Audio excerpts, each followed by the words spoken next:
नमस्कार, आई अन्नपूर्ण रेसिपीमध्ये आपले मनपूर्वक स्वागत आहे। अयोध्यामध्ये रामलल्ला मंदिराचे लोकार्पण होत आहे। त्यानिमित्त आज आपण प्रभू श्रीरामाला घरच्या घरी प्रसाद म्हणून सुंठ वडा व पंजिरी करणार आहोत। चला तर रेसिपीला सुरुवात करूया।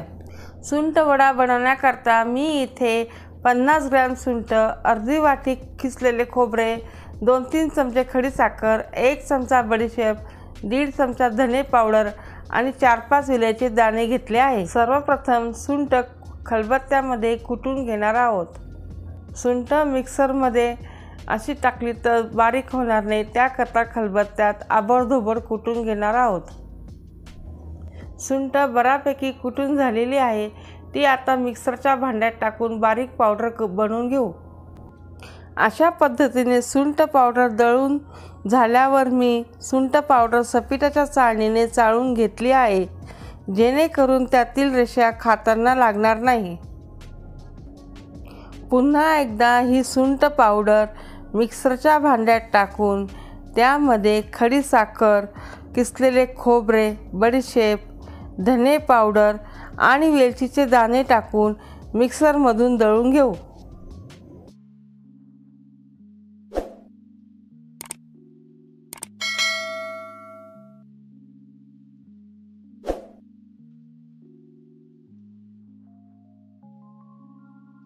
अशा पद्धतीने बारीक दळून घ्यायची आहे। हा दळलेला सुंठ वडा एका ताटामध्ये काढून त्यात आवडीनुसार मनुका टाकून मिक्स करून घेऊ। प्रभू श्रीरामाच्या प्रसादाकरता आपला सुंठ वडा तयार आहे। हा सुंठ वडा रामनवमीला प्रसाद म्हणून करतात, तसेच हा सुंठ वडा आरोग्यासाठी फायदेशीर आहे। हा सुंठ वडा रामलल्ला प्रसादाकरता तसेच रामनवमी करता तुम्ही करू शकतात। आता आपण पंजिरीचा प्रसाद कसा बनवायचा ते बघूया।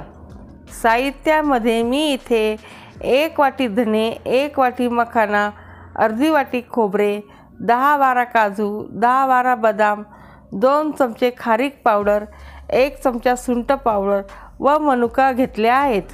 सर्वप्रथम धने कढईमध्ये टाकून धन्याला छान सुगंध येईपर्यंत भाजून घेऊ। आपले धने छान भाजून झालेले आहे, त्याला छान सुगंध येत आहे, ते आता एका ताटात काढून घेऊ। आता त्याच कढईमध्ये अर्धी वाटी किसलेले खोबरे टाकून अगदी 2 मिनिटे हलकासा रंग बदलेपर्यंत भाजून घेऊ।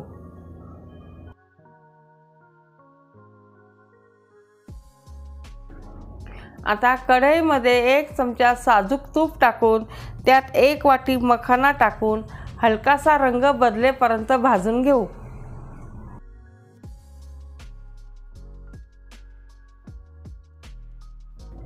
पुन्हा एकदा 1 चमचा साजूक तूप टाकून काजू गुलाबी रंगावर भाजून घेऊ।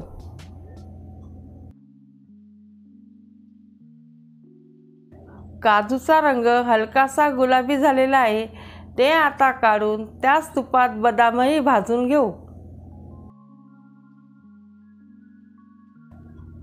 साधारण 2 ते 3 मिनिटे भाजून झाल्यावर बदाम तडतड करू लागतील, म्हणजेच ते भाजून झाले समजावेत।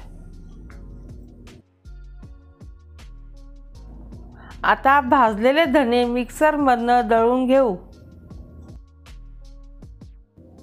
अशा पद्धतीने धने बारीक दळून घ्यावे। आता त्याच कढईमध्ये 1 चमचा साजूक तूप टाकून दळलेली धने पावडर 2-3 मिनिटे परतून घेऊ। धने आपण अगोदर भाजले असल्याने धने पावडर ही अगदी 2 ते 3 मिनिटे परतावी। आता यातच 2 चमचे खारीक पावडर टाकून धने पावडर सोबत ती पण परतून घेऊ। धने पावडर व खारीक पावडर व्यवस्थित परतून झालेली आहे। आता गॅस बंद करून घेऊ।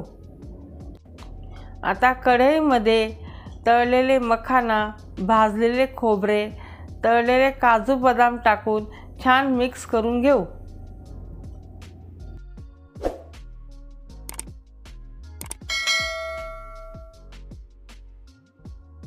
सर्व जिन्नस छान मिक्स झाल्यावर 1 चमचा सुंठ पावडर व 1 चमचा वेलची पावडर टाकून छान मिक्स करून घेऊ। हे मिश्रण मिक्सरच्या भांड्यात थोडे थोडे टाकून दळून घेऊया।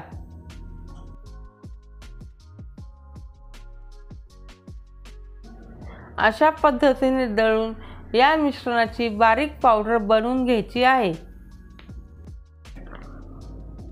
आता या मिश्रणात अर्धी वाटी पिठी साखर टाकून व्यवस्थित मिक्स करून घेऊ। पिठी साखरेचे प्रमाण तुम्ही तुमच्या आवडीनुसार कमी जास्त करू शकतात। या दळलेल्या मिश्रणात आवडीनुसार मनुका टाकून मिक्स करून घेऊ। आपला प्रभू श्रीरामाकरता पंजेरीचा प्रसाद तयार आहे। त्याला मखाना, काजू, बदाम, मनुका टाकून गार्निशिंग करूया। हा पंजेरीचा प्रसाद त्या स्वादिष्ट लागतो व आरोग्यदायी असतो। तुम्ही सुद्धा रामलल्ला प्रसादाकरता सुंठ वडा व पंजेरी नक्की करून पहा। रेसिपी आवडली असेल तर माझ्या चॅनलला लाईक, शेअर आणि सबस्क्राईब करा। पुन्हा भेटूया अशाच एका नवीन रेसिपीसह। धन्यवाद।